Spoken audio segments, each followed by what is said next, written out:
যেহেতু হচ্ছে এটা একটা বার্থডে একটা প্রোগ্রাম ছিল, তো ওনাকে যারা ইনভাইট করেছে, যে একটা ভদ্রলোক ইনভাইট করেছে, সেখানে একটা পার্টির মতো করে ওখানে হচ্ছে সবাই মিলে একটু নাচ গান করেছে।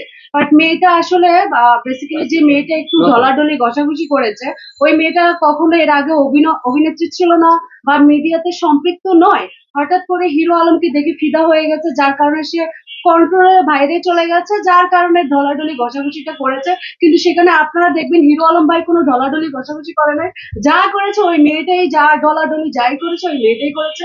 তো এখানে আমরা হিরো আলম ভাইয়ের কোনো ভুল দেখি নাই। তো আমরা এখানে সবাই ছিলাম, শুধু আমরা ছিলাম না, আমরা যে প্রতিষ্ঠানে ছিলাম, যে রেস্টুরেন্টে ছিলাম, সেখানে হচ্ছে ওই যে বয় টয় হতে শুরু করে যারা যারা শেফ ছিল অনেকেই ছিল, সবাই সাক্ষী আছে, এবং আমাদের কিছু রিপোর্টার ভাইরাও সেখানে ছিল। তারাও কিন্তু বিষয়গুলো দেখেছে, কি হিরো আলম ভাই ঢলাঢলি করলো না ওই মেয়েটা ঢলাঢলি করলো।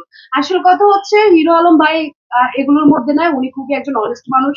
হিরো আলম ভাই ওই কিছু মেয়েরা আসে, যারা আসে একটু মনে করে যে ডলাডলি ঘষাঘষি করলে মনে হয় হচ্ছে তারা ভাইরাল হয়ে যাবে, সেই ইন্টেনশনই আসে।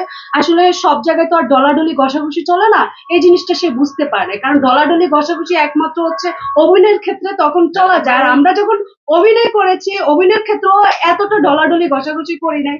বাই দ্য ওয়ে, ওই মেয়েটা হচ্ছে ভুল করেছে, বা এই জিনিসটাও এখন ওই মেয়েটাও বুঝতে পেরেছে। ওই যে আবেগ বা হচ্ছে সে হচ্ছে একটু মানে খুব এক্সাইটেড হয়ে দেন হচ্ছে এটাতে